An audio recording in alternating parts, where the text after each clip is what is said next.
अगर आपकी blood report में क्रिएटिनिन 1.2, 1.5 या 2.0 आया है या किसी ने आपको कह दिया है कि आपकी किडनी कमजोर हो गई है, तो इस वीडियो को बिल्कुल भी बीच में मत छोड़ना, क्योंकि आज मैं आपको ऐसी बात बताने वाली हूँ जो अक्सर किसी भी रिपोर्ट में नहीं लिखी होती है। ज्यादातर लोग सोचते हैं कि किडनी की बीमारी सिर्फ बूढ़े लोगों को होती है, लेकिन आजकल 30 साल, 40 साल, 35 साल, 45 साल या 50 साल के लोगों में भी देखने को मिल रही है। उन्हें इसका पता तब चलता है जब आधी से ज्यादा किडनी पहले डैमेज हो चुकी होती है। यानी लोग ये कहते हैं कि हम तो नॉर्मल थे, सिर्फ ये टेस्ट कराया तब हमें पता चला कि हमारी किडनी खराब हो रही है। सबसे दुख की बात यह है, शुरुआत में किडनी खराब होने पर न तो दर्द होता है, न कोई खास लक्षण दिखाई देता है और न ही शरीर कोई अलार्म देता है। इंसान अपनी रोजमर्रा की जिंदगी जीता रहता है, लेकिन अंदर ही अंदर उसकी किडनी लगातार कमजोर होती रहती है। अब जरा एक बात समझिए, भगवान ने हमारी किडनी के अंदर लगभग 10 लाख छोटे छोटे फिल्टर्स दिए हैं, जिन्हें नेफ्रॉन्स कहा जाता है। यही छोटे छोटे फिल्टर्स दिन रात बिना रुके आपके खून को साफ करते हैं और आपका गंदा पानी जो होता है, आपकी बॉडी से निकलने वाला यूरिया, क्रिएटिनिन, यूरिक एसिड और दूसरे टॉक्सिन्स, इन्हीं फिल्टर्स के जरिए यूरिन के साथ बाहर निकलते हैं। लेकिन उम्र बढ़ने के साथ साथ हर साल करीब 6 से 7 हजार नेफ्रॉन्स अपने आप कम होते रहते हैं। ये एक नॉर्मल प्रोसेस है। समस्या तब शुरू होती है जब गलत लाइफस्टाइल, डायबिटीज, हाई बीपी, बार बार होने वाला इन्फेक्शन या कुछ दवाइयों की वजह से फिल्टर जो है जरूरत से ज्यादा तेजी से खराब होने लगते हैं। बहुत से लोग कहते हैं मेरा क्रिएटिनिन तो सिर्फ 1.4 है, अभी तो कुछ नहीं होगा, लेकिन मेडिकल साइंस हमें कुछ और ही बताती है। जब आपकी रिपोर्ट में क्रिएटिनिन बढ़ना शुरू होता है, तब तक अक्सर 50% से ज्यादा फिल्टर्स पहले ही डैमेज हो चुके होते हैं। अब आप सोच रहे होंगे ऐसा कैसे? इसकी वजह है शरीर का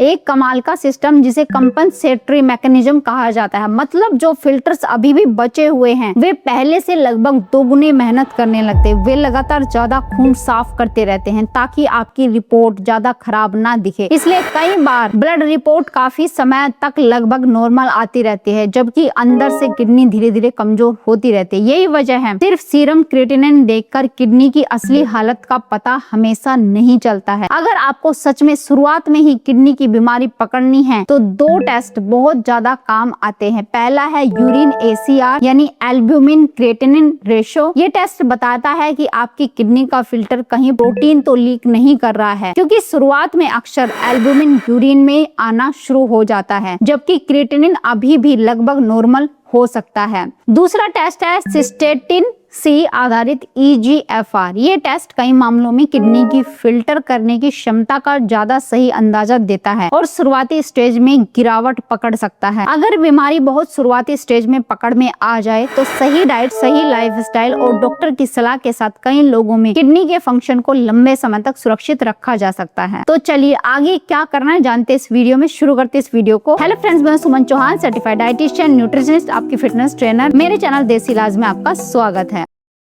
आज की इस वीडियो में हम विस्तार से बात करेंगे कि आखिर यूरिया और क्रिएटिनिन क्यों बढ़ते हैं, किडनी को सबसे ज्यादा नुकसान किन आदतों से होता है और ऐसी कौन सी डाइट और लाइफस्टाइल है जो किडनी पर पड़ने वाले दबाव को कम करने में मदद कर सकता है नेचुरल तरीके से। लेकिन एक जरूरी बात पहले ही मैं साफ कर दूं, ये वीडियो किसी भी डॉक्टर की दवा बंद करने के लिए नहीं है। अगर आप पहले से किसी नेफ्रोलॉजिस्ट या फिजिशियन के इलाज में हैं, तो उनकी सलाह के बिना कोई दवा आपको बंद नहीं करनी है। अपने आप से कोई भी डिसीजन आपको नहीं लेना है। अब सवाल आता है कि आखिर CKD यानी कि क्रोनिक किडनी डिजीज क्यों होती है। हमारी किडनी सिर्फ यूरिन बनाने का काम ही नहीं करती है, इसका सबसे बड़ा काम है पूरे शरीर के खून को बार बार फिल्टर करते रहना। एक स्वस्थ इंसान की दोनों किडनियां मिलकर हर मिनट लगभग 1 लीटर यानी 1000 ml खून अपने अंदर से गुजारती है। इसमें से जरूरी चीजों को वापस भेज दिया जाता है शरीर के अंदर और यूरिया, क्रिएटिनिन, यूरिक एसिड और दूसरे वेस्ट प्रोडक्ट को यूरिन के जरिए बाहर निकाल दिया जाता है। इस फिल्टर करने की क्षमता को GFR यानी कि ग्लोमुलर फिल्ट्रेशन रेट कहा जाता है। जब किडनी स्वस्थ होती है तब यह सिस्टम बहुत अच्छे से काम करता रहता है, लेकिन जैसे जैसे किडनी के फिल्टर्स खराब होने लगते हैं, GFR भी धीरे धीरे कम होने लगता है। जब यह काफी नीचे आ जाता है तो शरीर के अंदर जहरीले वेस्ट प्रोडक्ट जमा होने शुरू हो जाते हैं। यही से आपका यूरिया बढ़ना शुरू हो जाता है, क्रिएटिनिन बढ़ता है, यूरिक एसिड बनने लगता है और धीरे धीरे पूरे शरीर पर इसका असर दिखना शुरू हो जाता है। अब सबसे बड़ा सवाल ये आता है, आखिर किडनी खराब क्यों होती है? ज्यादातर मरीजों में 2 वजह सबसे ज्यादा देखने को मिलती है। पहली है डायबिटीज यानी शुगर की वजह से। जब कई साल तक ब्लड शुगर कंट्रोल में ही नहीं रहती, ज्यादा ग्लूकोज धीरे धीरे किडनी के इन छोटे छोटे फिल्टर्स को नुकसान पहुंचाना शुरू कर देता है। शुरुआत में कोई दर्द नहीं होता, लेकिन अंदर से फिल्टर कमजोर हो जाते हैं। दूसरी बड़ी वजह है हाई ब्लड प्रेशर का लगातार बने रहना। जब बीपी लगातार ज्यादा रहता है तो किडनी की बेहद महीन ब्लड वेसल्स पर हर समय ज्यादा प्रेशर पड़ता है। धीरे धीरे ये जो वेसल्स हैं सख्त होने लगती है और फिल्टर ठीक से काम नहीं कर पाते हैं। यही कारण है कि अगर किसी को शुगर और बीपी दोनों है तो उसकी किडनी खराब होने का खतरा कई गुना बढ़ जाता है। लेकिन सिर्फ ये 2 वजह ही नहीं है, बार बार यूरिन इन्फेक्शन हो जाना यानी UTI होना भी किडनी को नुकसान पहुंचा सकता है। अगर हर कुछ महीनों में इन्फेक्शन होता रहता है और उसका सही इलाज नहीं होता है तो इन्फेक्शन ऊपर जाकर किडनी तक पहुंच सकता है। एक और बहुत बड़ी गलती जो लोग रोज कर रहे हैं, हल्का सा दर्द हुआ नहीं कि तुरंत पेन किलर्स खा लो और बार बार खाते रहो। जरूरत से ज्यादा पेन किलर, कुछ एंटीबायोटिक्स या डॉक्टर की सलाह के बिना लंबे समय तक गैस की दवाएं जैसे ओमेप्राजोल लेना भी कई लोगों में किडनी को नुकसान पहुंचा सकता है। इसी तरह कुछ लोग अपने आप वाटर पिल्स यानी कि डायरेटिक लेना शुरू कर देते हैं ताकि शरीर की सूजन कम हो जाए या वजन जल्दी से घट जाए। लेकिन अगर इन्हें बिना डॉक्टर की सलाह के लिया जाए तो शरीर में पानी की कमी हो सकती है और किडनी पर उल्टा ज्यादा दबाव पड़ सकता है। इसलिए कोई भी दवा छोटी हो या बड़ी हो, हर दवा का सही कारण और सही टाइम और सही मात्रा होना जरूरी है। अब बात करते हैं ऐसी कौन कौन सी चीजें हैं जिन्हें आप आज से अपनी डाइट में शामिल कर सकते हैं ताकि किडनी पर पड़ने वाला दबाव कम हो सके। तो पहली चीज है वो है फर्मेंटेड मिलेट्स। अगर आपने इसका नाम पहले नहीं सुना तो ध्यान से सुनिए। ये सिर्फ एक पारंपरिक रेसिपी नहीं है बल्कि किडनी की सेहत के लिए बहुत अच्छी माने जाने वाली फंक्शनल फूड्स में से एक है। इसके लिए आपको क्या करना है, आपको लेना है कंगनी, कोदो और सांवा जैसे मिलेट्स आप ले सकते हैं। इनमें से कोई भी एक चूज कर सकते हैं। सबसे पहले इन्हें अच्छी तरह से धो करके रात भर पानी में भीगने के लिए छोड़ देना है। अगली सुबह इन्हें मिट्टी या स्टील के बर्तन में अच्छी तरीके से पका लेना है। अब इसे ठंडा होने दीजिए और फिर ढक करके लगभग 8 से 10 घंटे के लिए रख दीजिए। इसमें नमक डाल सकते हैं ताकि इसमें नेचुरल तरीके से अच्छे बैक्टीरिया यानी प्रोबायोटिक बनने शुरू हो जाए। अब सवाल ये है इससे फायदा क्या होता है। आज रिसर्च ये बता रहे कि हमारी आंत और किडनी का आपस में गहरा संबंध होता है जिसे गट किडनी एक्सिस कहा जाता है। जब हमारी आंत स्वस्थ रहती है तो शरीर के कई वेस्ट प्रोडक्ट आंतों के रास्ते बाहर निकलने लगते हैं। इससे किडनी पर पड़ने वाला दबाव कुछ हद तक कम हो जाता है। फर्मेंटेड मिलेट्स में फाइबर, प्रीबायोटिक्स और प्रोबायोटिक का अच्छा कॉम्बिनेशन होता है जो आंतों के अच्छे बैक्टीरिया को सपोर्ट करता है। साथ ही ये अपेक्षाकृत लो एसिड लोड वाला भोजन माना जाता है जिससे शरीर का एसिड बेस बैलेंस बेहतर बना रहता है, जिससे और भी आपको मदद मिल जाती है अपने आप को स्वस्थ रखने के लिए। अगर आपको कोई भी पेट से रिलेटेड कोई बीमारी है या पेट अच्छे से साफ नहीं होता तो आप फर्मेंटेड मिलेट्स को अपने दिन का हिस्सा बना सकते हैं। अब मैं आपको ऐसे नेचुरल ड्रिंक्स भी बताने वाली हूँ जो शरीर में जमा अतिरिक्त पानी को बैलेंस करने और किडनी की सेहत को सपोर्ट करने में मदद कर सकते हैं। यही से शुरू होता है तीसरा और सबसे इम्पोर्टेंट हिस्सा। अब बात करते हैं दूसरे ऐसे तरीके की जो किडनी के मरीजों के लिए काफी फायदेमंद हो सकता है। तो वो क्या है? शरीर से अतिरिक्त पानी निकालने में मदद करने वाले कुछ ड्रिंक्स ऐसे होते हैं जो एक्स्ट्रा पानी को निकालने में नेचुरल तरीके से मदद करते हैं। जब किडनी ठीक से काम नहीं करती तो शरीर में अतिरिक्त पानी जमा होने लगता है। सबसे पहले पैरों में सूजन दिखाई देने लगती है, फिर टखनों में, हाथों पर, चेहरे में, कभी कभी आंखों के आसपास भी सूजन दिखने लगती है। ऐसी स्थिति में डॉक्टर जरूरत पड़ने पर डायरेटिक्स यानी वाटर पिल्स दे देते हैं ताकि अतिरिक्त पानी यूरिन के रास्ते बाहर निकल सके। लेकिन इन दवाओं का इस्तेमाल हमेशा डॉक्टर की सलाह से ही करना चाहिए। ज्यादा इस्तेमाल करने से भी परेशानी होती है क्योंकि गलत मात्रा में लेने से शरीर में जरूरत से ज्यादा मिनरल्स की कमी हो सकती है। अगर आपकी किडनी की स्थिति और डॉक्टर की सलाह इसकी अनुमति देती है तो नेचुरल ड्रिंक्स भी अपनी डाइट का हिस्सा बनाया जा सकता है। तो सबसे पहले है जौ का पानी यानी बार्ले वाटर। जौ को रात भर पानी में भिगो दें और इसको छोड़ दें। सुबह इसे अच्छी तरीके से उबाल लें, फिर छानकर ठंडा कर लें और इसे लगभग 50 से 100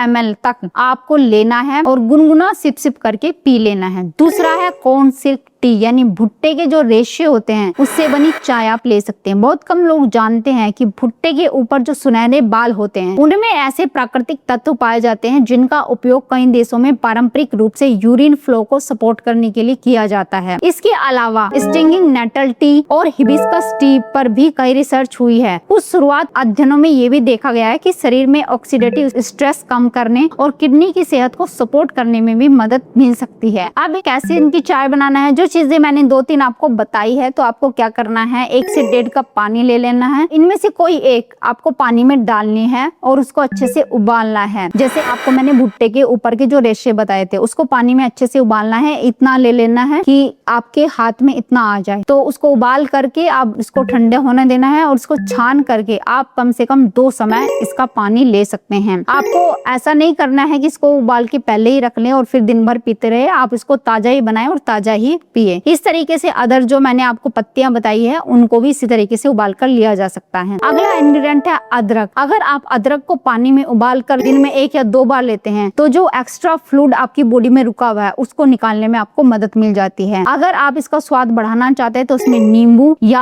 आधा चम्मच या 1 चम्मच शहद भी जो अच्छी क्वालिटी का हो वो मिलाकर लिया जा सकता है। लेकिन ध्यान रखिए शहद को तभी मिलाएं जब ये तेज गर्म ना हो, हल्का गर्म हो तभी इसमें आपको शहद और नींबू को मिलाना है। तो दिन में 1 से 2 बार ये भी आप ले सकते हैं। लेकिन ध्यान रखें किसी एक चीज को ही दिन में 1 बार आपको लेना है। जो मैंने चीजें आपको बता रही सारी चीजों को एक साथ नहीं लेना है। आपको इसको दवाई की तरह इस्तेमाल करना है, जरूरत से ज्यादा कोई भी चीज नहीं लेनी है। इसके अलावा सही प्रोटीन चुनना भी बहुत ज्यादा जरूरी है। किडनी के मरीजों में सबसे ज्यादा कंफ्यूजन प्रोटीन को लेकर होता है। कुछ लोग पूरी तरह प्रोटीन को बंद कर देते हैं जबकि कुछ लोग जिम डाइट के नाम पर जरूरत से ज्यादा प्रोटीन खाना शुरू कर देते हैं। दोनों ही गलत है। असल बात यह है किडनी के हर मरीज के लिए प्रोटीन की जरूरत अलग होती है। बहुत ज्यादा रेड मीट, प्रोसेस्ड मीट या हैवी एनिमल प्रोटीन कई मरीजों में किडनी पर अतिरिक्त दबाव डाल सकते हैं, इसलिए इनसे बचना चाहिए। कभी कभार ही खाना चाहिए। तो इसके अलावा आप क्या ले सकते हैं, अपनी डाइट में प्लांट बेस्ड प्रोटीन को आप ले सकते हैं। तो आप टोफू, एडमामे बीन्स, अंकुरित मूंग, कद्दू के बीज, अलसी, चिया सीड, साथ ही किनवा और चोलाई जिसको अमरंत भी कहते हैं, इनको अपने फूड में शामिल कर सकते हैं। इनसे शरीर को जरूरी अमीनो एसिड्स, फाइबर और अदर न्यूट्रिएंट्स मिलते रहते हैं। लेकिन यहाँ पर भी मात्रा आपको इतनी लेनी है कि जितनी आपकी बॉडी डाइजेस्ट कर सके। जरूरत से ज्यादा आपको नहीं लेना है, हल्का भोजन ही लेना है। बहुत से लोग ये सोचते हैं कि जितना ज्यादा पानी पीऊंगा उतना ही मेरी किडनी साफ हो जाएगी। लेकिन यहाँ पर जो किडनी के मरीज होते हैं उनके लिए पानी भी लिमिट में लेना है। अगर किसी मरीज को किडनी बहुत ज्यादा कमजोर है, शरीर में सूजन है, तो जरूरत से ज्यादा पानी पीने से बचे। इसलिए हमेशा आपको क्या करना है, कुछ चीजों का ध्यान रखना है। वो फूड खाएं जिनमें वाटर ज्यादा होता है, तो आपकी बॉडी हाइड्रेट रहेगी। जैसे आप फल और सब्जियां खा सकते हैं, खीरा खा सकते हैं, तरबूज खा सकते हैं, संतरा खा सकते हैं। तो अगर आप ये चीज खाएंगे तो आपकी बॉडी में जो पानी है उसकी कमी पूरी होती रहेगी और अदर न्यूट्रिएंट भी आपको मिलते रहेंगे। लेकिन ध्यान रखिए कम पोटेशियम वाले फल और सब्जियां आपको लेने हैं। इनसे शरीर को सिर्फ पानी ही नहीं मिलता है बल्कि जरूरी विटामिन, मिनरल्स भी और एंटीऑक्सीडेंट भी मिलते रहते हैं। याद रखना है किडनी को सिर्फ दवा ही नहीं बचाती, आपकी रोज की जो आदत है खाने की, आपका हर निवाला और रोज जो आप सोते हैं, उठते हैं, क्या काम आप करते हैं, किस तरीके से आप जीवन जीते, वो भी डिपेंड करता है। तो इसलिए अगर आपकी आदतें सही हैं, अच्छे तरीके से आप सही नींद भी लेते हैं, सही एक्सरसाइज भी करते हैं, टाइम पे खाना खाते हैं और खाना भी अच्छे तरीके से चबा चबा के खाते हैं, तो ये भी डिपेंड करता है कि आगे जाकर आपकी किडनी की हालत कैसी होगी। तो उम्मीद है आज की वीडियो आपको बहुत पसंद आई होगी। आप लाइक शेयर भी करेंगे। चैनल पे आपने चैनल को सब्सक्राइब कर लीजिए। तो फिर मिलती हूँ नेक्स्ट वीडियो में, तब तक के लिए बाय, टेक केयर।